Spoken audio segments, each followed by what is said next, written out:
On the outside of turn number 1. He kept the truck under control, did a good job keeping it up on the wall. Everybody made their way by.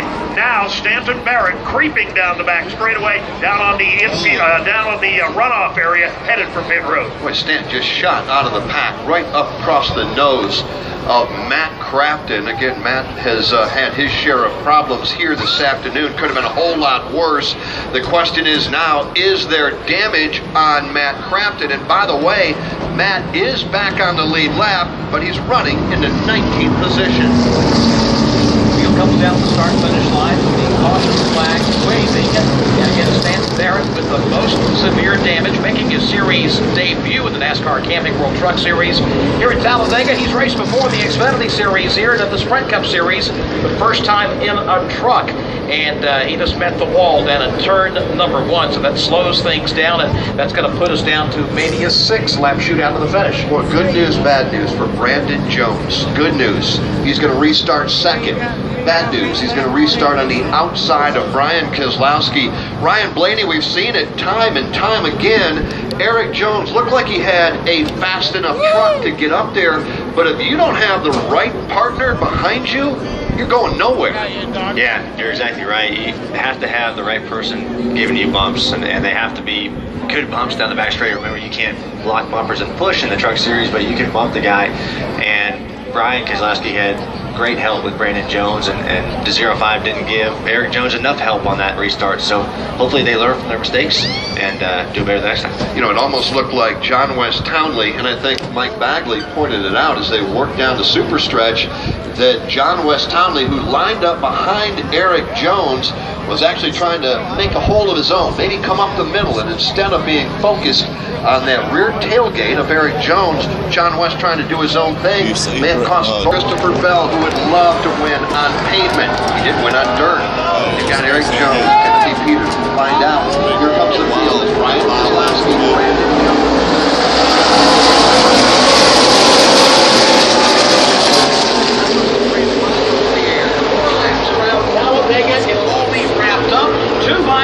They climb the banking of turn 1. Brandon Jones with the advantage by about a fender. Keselowski huddled up on the bottom of the racetrack.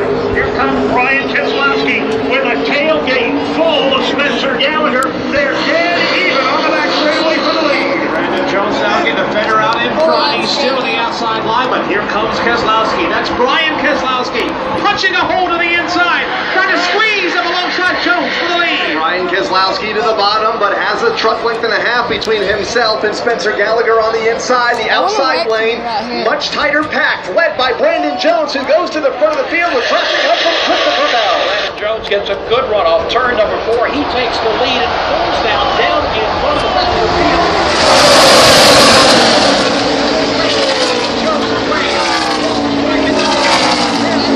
Timothy Peters, Brian Keselowski, and right in fourth. That guy out there is pushing that other guy in front. Spot is going to have to do some heavy-duty rallying, but at the front of the pack, here they come. Single file on the bottom, led by the rookie Brandon Jones. They ain't mashing them out. They're about The to Alabama flip. Gang Super Truck. Triple contact further back. Couple of trucks in the outside wall. Matt Crafton spinning. Half the pack crashing on the back straightaway. You got Chad Boats around. Also Travis Quapple. Ben Kennedy. Crafton scraping along the safer barrier. At our feet over here in turn number 3. Other trucks involved. Tyler Tanner facing the wrong way as Matt tipped, as others scattered to avoid, and also Timmy Hill collected on the Alabama Gang Super Stretch when all heck broke loose. A bump track went bad over here on the back straightaway. Out here at the Talladega Super Speedway for only the That's fifth all the time. spots, We right? talked about how clean it had been. Not anymore, Mike Bagley. When push comes to shove, and there was a whole lot of shoving coming up the old back straightaway here just a moment ago. This crash happened impact on back. A couple of trucks got crossed up and turned around, and everybody's trying to scatter to avoid. That's when the heavy-duty contact broke out. The good news is everybody has left the accident scene on the back straightaway. Safety crews are on the scene to clean up the debris, but we see over here on the Alabama Gang Super Stretch, no trucks that litter this piece of real estate that is now scarred by all these tires, scrape marks, all the way to the inside of the wall on the back street. And the field has come to rest at the entrance to turn number 1. NASCAR wants to give us plenty of time to get this mopped up and cleaned up so we can run to the finish here this afternoon. Matt Crafton, the championship contender, coming in just 4 points out, having a beautiful day up until about 20 laps ago when it all started going downhill. And Steve Post getting worse right now. Well, absolutely. This truck is beaten and battered. All 4 quarters of it have damage now. He got down into the inside fence, got into the outside fence, and right now the crew is just working mainly. And then they're not supposed to be working. The red flag is out. NASCAR official jumps in the middle. I want to tell them hands off, boys. But right now, just a lot of damage on this truck. A bad day gone worse for Matt Crafton. Can't imagine the frustration that Matt Crafton must feel. He will leave here as the driver that led the most laps.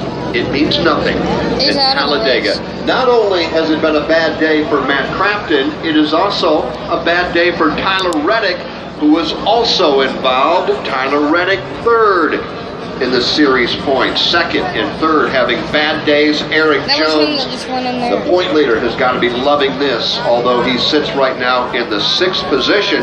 It's about to become 5th, Joe, and the reason is NASCAR has busted Christopher Bell, who was running 2nd, right behind Brandon Jones, locking bumpers. In other words, he was pushing them down the super stretch. NASCAR, that is not allowed. You can't lock bumpers and shove and push.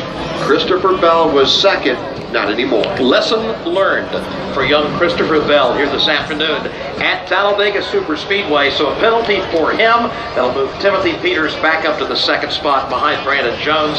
So they'll be on the front row for the restart in what should be quite a spectacular run to the finish. Ryan Blaney, let's just explain to all of our listeners exactly what locking bumpers is. You can beat on them, you can bang on them, you can push, you can shove. What's the difference between that and actually locking bumpers that NASCAR does not allow? Well, you said it perfectly. We can bump each other as many times as we want, but you just can't lock the bumpers. If you lock the bumpers for a period of time, like we saw Christopher Bell do, it makes your truck so much faster. You got to the front, but NASCAR has a very strict rule on that. It's in this series and the Xfinity series where you can't lock bumpers. That's just kind of taken away from the tandem drafting. So, again, driving for Kyle Busch Motorsports, trying to show everybody that he can run on the pavement. Well, he's done that. He's shown everybody that he will not come out of here perhaps with the finish that maybe he thought he was going to just a lap or so ago. Certainly a lot of satisfaction in knowing he can drive a truck at Talladega at the super high speeds we race here. He did a great job all day until that one little mistake, and that's all it takes here. Have you heard about MRN's Fan Forum Hotline? If you haven't, we'd love to have you participate. We want to hear